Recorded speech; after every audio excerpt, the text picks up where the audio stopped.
firman bekerja dalam hidup kami yang diberikan oleh Tuhan. Damai sejahtera dari Allah Bapa, kasih karunia daripada Kristus, pertolongan penghidupan dari Roh Kudus menyertai kita sekalian. Amin. Baik, kita kesempatan ini kita membaca dan merenungkan firman Tuhan dalam kitab 1 Tesalonika pasal 4 ayat 13 sampai yang ke-18. 1 Tesalonika pasal 4 ayat 13 sampai yang ke-18. Demikian firman Tuhan.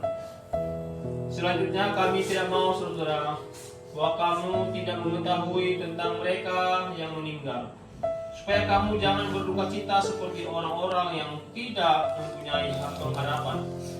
Karena jikalau kita percaya bahwa Yesus telah mati dan telah bangkit, maka kita percaya juga bahwa mereka yang telah meninggal dalam Yesus akan dikumpulkan Allah bersama-sama dengan Dia. Ini kami katakan kepadamu dengan firman Tuhan. Kita yang hidup, yang masih tinggal sampai kedatangan Tuhan, sekali-kali tidak akan mendahului mereka yang telah meninggal. Sebab pada waktu tanda diberi, yaitu pada waktu penghulu malaikat berseru dan sangkakala Allah berbunyi, maka Tuhan sendiri akan turun dari surga, dan mereka yang mati dalam Kristus akan lebih dahulu bangkit. Sesudah itu, kita yang hidup dan yang masih tinggal akan diangkat bersama-sama dengan mereka dalam awan menyongsong Tuhan di angkasa. Demikianlah kita akan selama-lamanya bersama dengan Tuhan. Karena itu, hiburkanlah seorang akan yang lain dengan perkataan-perkataan ini.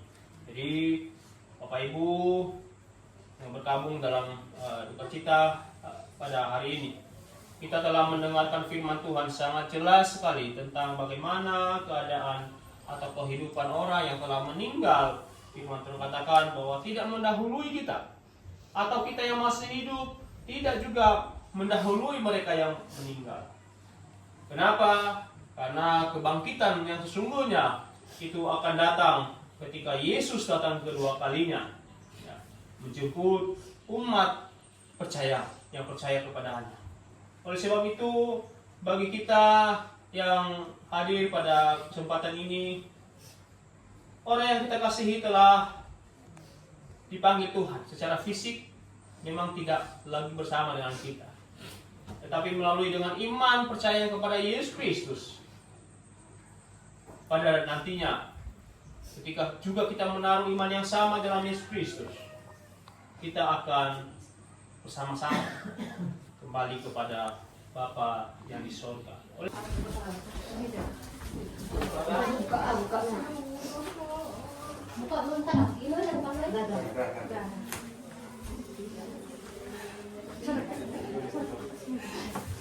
sampai lagi kita bertemu,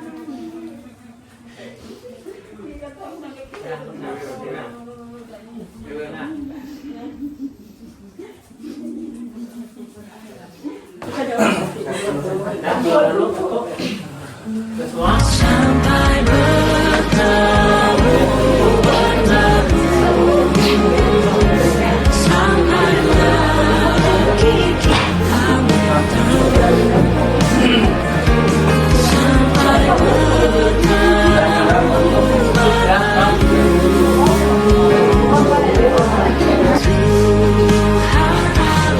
beserta.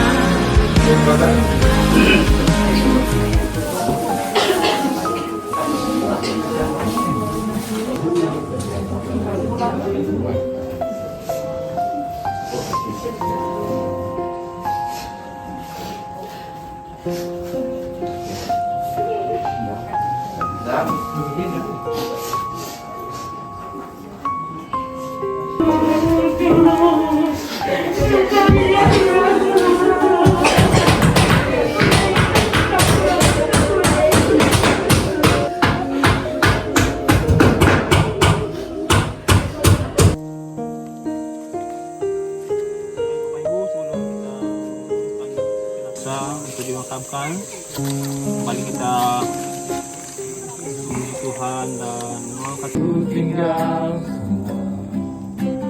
pada akhirnya saat aku kembali ke surga. Inilah yang ku punya, hati sebagai hamba yang mau taat dan setia. Yang mereka cintai dan mereka andalkan dalam hidupnya. Firman Allah mengatakan bahwa maut atau kematian adalah upah dosa yang akan menimpa semua orang karena semuanya telah berbuat dosa dan hilang kemuliaan Allah.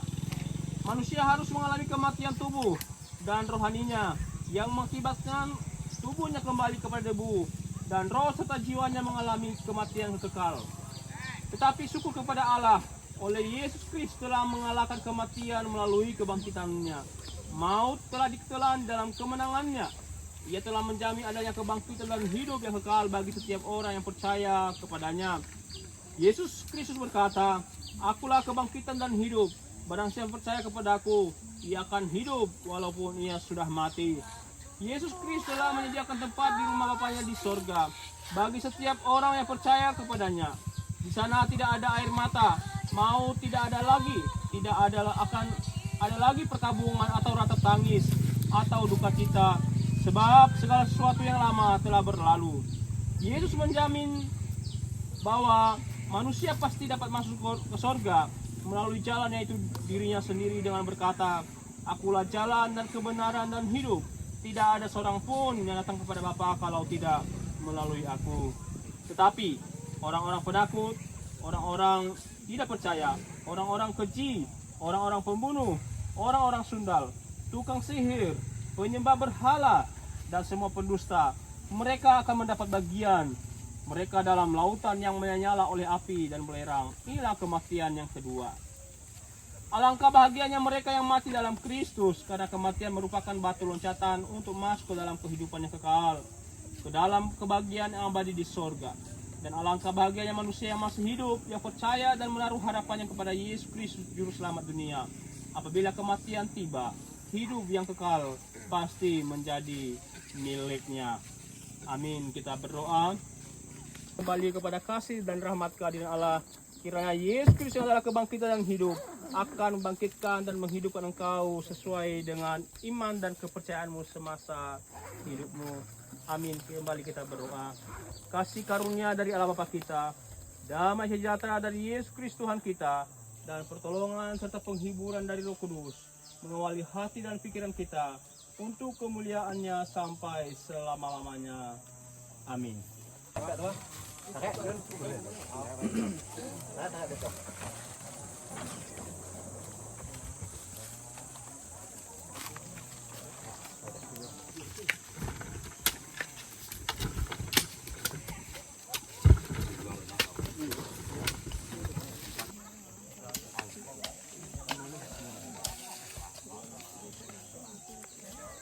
Almarhum Bapak Miut, nama Miut, tempat tanggal lahir Sungai Kukat 1 Juli 1946.